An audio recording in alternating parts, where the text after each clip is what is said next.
Welcome to Fanatical Mysteries. Today I'm going to tell you about a strange ATM that gave a person unlimited money every night, even when his account balance was zero. This person, a simple waiter working in a bar, became a millionaire because of this ATM. He lived the life he always dreamed of, but due to his own stupidity, he was caught, and the fraud was revealed to the world. A story that no one was ready to believe. So, who was this person? What did he find in that ATM that changed his life forever? How did he get caught by the police? This is a story no one has heard or seen until now. The story begins in Australia, where one night in 2011, a person named Dunn reached an ATM. Dunn was completely drunk, and when he put his credit card into the ATM machine, something happened that changed his life forever. Dunn was a resident of Melbourne, Australia, where he worked in a casino. His job was to serve alcohol to gamblers, and he often saw people winning huge amounts of money, which deeply affected him. While working in the casino, Dunn met a girl, and after a few days, they got engaged. This girl got a job in a small Australian city called Ranta, so she had to leave Melbourne and move there. Dunn, who had fallen in love with her, decided to move to Ranta with her. After shifting to Ranta, Dunn tried various jobs, from cleaner to waiter, and finally landed a job as a bartender in a pub. One night in 2011, after finishing work, Dunn planned to drink with his friend Mark at another bar. Mark is a crucial figure in this story, though his identity has never been revealed. Dunn and Mark spent the evening drinking, not realizing how late it had gotten. After parting ways with Mark, Dunn decided to drink more, but when he took out his wallet, found it empty. Mark had already left, and Dunn needed cash for more drinks. In a state of confusion and intoxication, Dunn searched for an ATM and eventually found one from National Australia Bank, where he had an account. It was now 12:10 a.m. Crucial detail: Dunn had two cards in his wallet, a savings account debit card and a credit card. He first used his debit card, but found his account balance was zero. With no other option, he decided to use his credit card. The limit on Dunn's credit card was $2,000, but he had maxed it out, leaving only $5 available. Despite this, Dunn, very drunk, decided to try transferring $200 from his credit card to his debit card. Pressed the transfer button, entered $200, and confirmed. As expected, the transaction failed, showing an error message, and his credit card was ejected. Any normal person would have left, but Dunn, in his drunken state, decided to check his debit card again. When he inserted it, the ATM showed account balances currently unavailable instead of zero. Confused, Dunn selected the withdrawal option, entered $200, and pressed confirm. To his surprise, $200 came out of the machine. Dunn was astonished. The $200 had been transferred from his credit card, even though it was maxed out. Drunk and confused, he didn't question how this happened and took the money to continue drinking. He drinks until 12:50 a.m. and is about to head home when it suddenly starts raining heavily. To escape the rain, he looks for shelter and spots the same ATM from which he had withdrawn money earlier. He stands under the canopy of the ATM to stay dry. Despite his drunken state, Dunn can't stop thinking about how he managed to get $200 from the machine and how the transfer happened despite his maxed out credit card. Driven by curiosity, he decides to try the process again. Dunn inserts his debit card into the ATM to check his balance, which again shows account balances currently unavailable. He then tries the same transfer process with his credit card, entering $200 and receiving the same error message. When he uses his debit card again, goes straight to the withdrawal option, enters $200, and once again, machine dispenses $200. Spark lights in Dunn's eyes. He begins repeating the process, withdrawing larger amounts each time, $400 to $800. Each time, the machine gives him the money. Despite his credit card being maxed out and his savings account empty, Dunn manages to withdraw a total of $2,000 before heading home. Drunk and exhausted, he goes straight to bed. The next morning, Dunn vividly recalls the events of the previous night and wonders if it was all a dream. When he opens his wallet and sees the $2,000, he realizes it was real. He checks his bank balance, and it still shows a zero balance on his debit card and $195 on his credit card. He is amazed that the same balances are showing, despite having withdrawn $2,000. He anxiously waits for the bank to contact him, fearing that the police might show up at his door. But neither the bank nor the police reach out. and the day passes without incident. The following morning, Dunn checks his account balance again. This time, his savings account shows a negative balance of $2,000, while his credit card balance remains at $995. The system seems to have settled the transactions, reflecting the withdrawn money in his savings account. Confused and shocked, Dunn reviews his account statement and finds that none of the ATM transactions are recorded. Only the negative balance is shown. Most people would have returned the money to the bank and cleared the debt, but Dunn, seeing the cash in his wallet, decides that having money in hand is better than a zero balance in his account. His life takes a turn, making him famous throughout Australia. Dunn starts spending the money on household items like a refrigerator and washing machine, and even throws a party for his friends at the bar where he worked. After shopping and partying, he has only $300 left. Instead of returning it to the bank, he decides to gamble, hoping to win enough to repay the debt. Dunn bets on horse racing, common practice in Australia, through a website called Tab, which had a tie-up with the bar where he worked.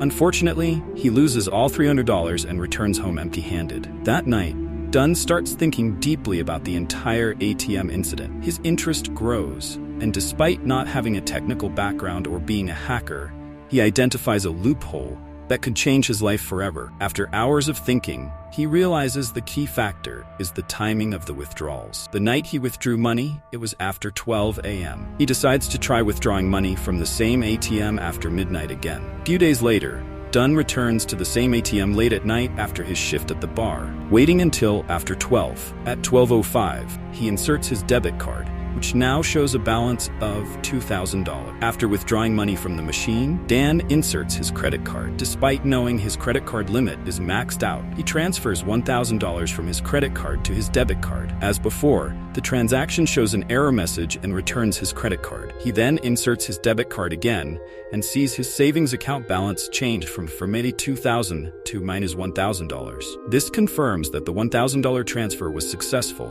even though his credit card balance remains $195. Realizing he stumbled upon a glitch, Dan transfers $1,000, then $2,000, and his savings account balance resets to zero. He withdraws $2,000, knowing the system will eventually settle the balance as negative. The next morning, Dan checks his balance and finds it still at zero. Throughout the day, he keeps checking and gets the same answer. The following morning, his account balance has dropped to $4,000. This shows that all his transactions have been settled, making his account deeply negative. Dan understands that the method won't work long term. His account could freeze if the negative balance hits $2,000, triggering a legal notice from the bank. To solve this, Dan realizes he must exploit the ATM glitch every night between 12 and 1 a.m. when the ATM goes into standby mode and disconnects from the main banking system. By doing this, he can transfer and withdraw money before the system settles the previous night's transactions. For instance, if he withdraws $2,000 one night, he transfers another $2,000 the next night, keeping his balance at zero. Dunn executes this strategy, knowing he can't miss a night. If he does, the negative balance will reflect all the money withdrawn, and the bank will issue a legal notice. Dunn also discovers he can do this at any ATM of the same bank, allowing him flexibility. Despite the risks, he justifies his actions by reasoning that he's stealing from the bank, which he believes robs people. Within a week, Dan withdraws a significant amount, using it to throw lavish parties and gamble on horse racing. His friends are impressed by his newfound wealth, though they have no idea he's deeply in debt. He loses up to $4,000 in gambling, yet continues his reckless spending. One day, Dan overhears his bar manager talking on the phone with the betting site's administration, who suspect Dan is scamming them. They believe he's placing large bets with customers' money. The manager checks the bar's safe and finds everything in order, but begins to suspect Dan is involved in illegal activity. Consequently, Dan is fired. Living in a small town with a population of 3,000, rumors about Dan's activities spread quickly. His fiancée learns about it and ends their relationship, leaving Dan devastated and lonely. Desperate, he confides in his best friend Mark, revealing the ATM glitch. Mark, though unwilling to get involved, promises to keep the secret. Seeking a distraction, Dan and Mark decide to vacation in Melbourne, Australia, staying at the 5-star Crown Hotel. They stay in towers, where for the first time Dan realizes that he can live a great life with money. This realization makes him addicted to luxury, and he never looks back. Dan knows he must find the ATM of that bank each night to complete his transaction without skipping it. Successfully finds the ATM, and after midnight, he transfers a large amount from his credit card and withdraws the money. The next morning, Dan takes this money and heads to a casino with Mark, where they gamble the entire day. Despite losing thousands of dollars in every game, they remain unconcerned because they can withdraw large amounts from the ATM each night. Their daily casino visits result in losses greater than what they could earn in a whole year. After a few days, Mark tells Dan they should return home as he needs to go back to work.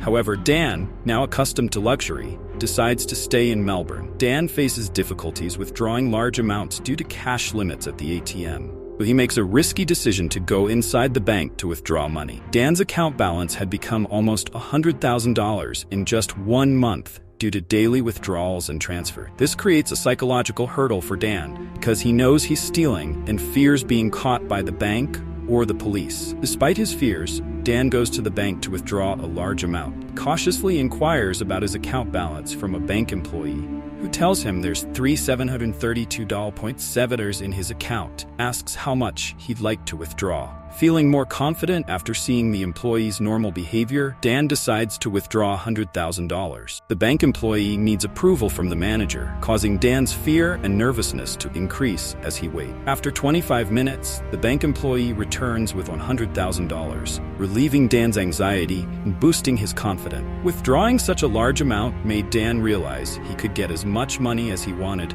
without needing to use the ATM. However, he knows he will eventually get caught, so he decides to openly enjoy the money and live a luxurious life. Dan spends the next 10 days in Melbourne lavishly. After withdrawing $100,000, he invites his friends to join him, covering all their expenses. He books rooms in a 5-star hotel for them and encourages them to order whatever they want and live lavishly. Dan's group of friends, 2 boys and 2 girls, were initially unaware of his ATM fraud. Dan tells 2 of them about it, but one friend expresses no interest in the details, preferring to avoid any trouble and simply enjoy the trip. The group indulges in debauchery, renting limousines and helicopters, and Dan frequently pays for the bills of everyone in restaurants. His extravagance extends to booking entire floors of hotels and pools for private parties and giving expensive gifts and paying off his friends' loans. Amidst his lavish spending, Dan shows a good side by performing charitable acts. He gathers people to listen to a street musician and gives the musician thousands of dollars. He also feeds homeless people at expensive hotels and arranges for them to stay there for a night. Despite his reckless behavior, Dan ensures he completes his nightly ATM transactions to maintain his cycle of withdrawals and transfers. Dan knew he had to transact from the ATM without missing a single transaction because even one missed transaction would end his entire spree of debauchery. He set multiple alarms for after midnight so that he could immediately go to the ATM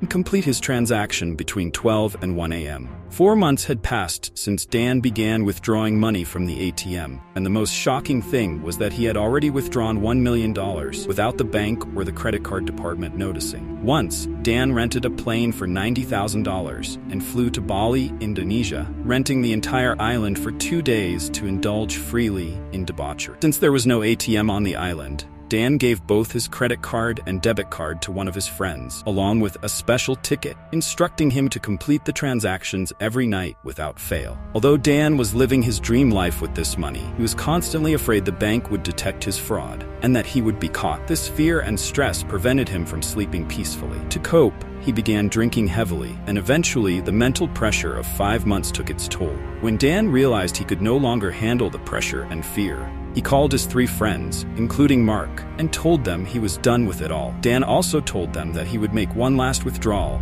and that they could take whatever they wanted. After making this final transaction, Dan had withdrawn a total of $1.6 million. The night after this transaction, he did not go to the ATM, resulting in a negative balance of $1.6 million in his account. Dan's friends returned home, while Dan stayed at the hotel with $80,000 in cash hidden in his bathroom, waiting for a call from the bank or the police. After more than 24 hours, a negative balance appeared in Dan's account, and within a few days, the bank called. The bank manager informed Dan of unusual activity in his account and asked him what he knew about it. Dan feigned ignorance, and the manager said they would investigate and call back, threatening to file a complaint with the police if they found any wrongdoing. Dan stayed at the hotel, waiting for the bank's call. A month passed with no contact, so Dan called the bank himself. A female employee put Dan on hold, and after 20 minutes, the bank manager came on the line. accusing Dan of ruining his life and handing the case over to the police for investigation. Certain that the police would arrest him soon, Dan waited at the hotel. But another month passed with no news from the bank or the police. Running out of money, Dan decided to return to his city, Ranta, and wait for the police notice there. More months passed, but neither a notice nor the police arrived. During these months, Dan was in constant communication with the bank, which repeatedly threatened to arrest him, but took no action. As a result, the case dragged on, leaving Dan in a state of constant fear and nervousness. He consulted many lawyers, but none could help him due to the uniqueness of his case. The bank's continuous threats without any follow-up led Dan to feel trapped and helpless. Dan couldn't live his life normally anymore. The constant threats from the bank and the uncertainty of whether they would take legal action or if they were simply playing a game with him, the toll. 2 years had passed since Dan's last transaction, and he was on the verge of a breakdown.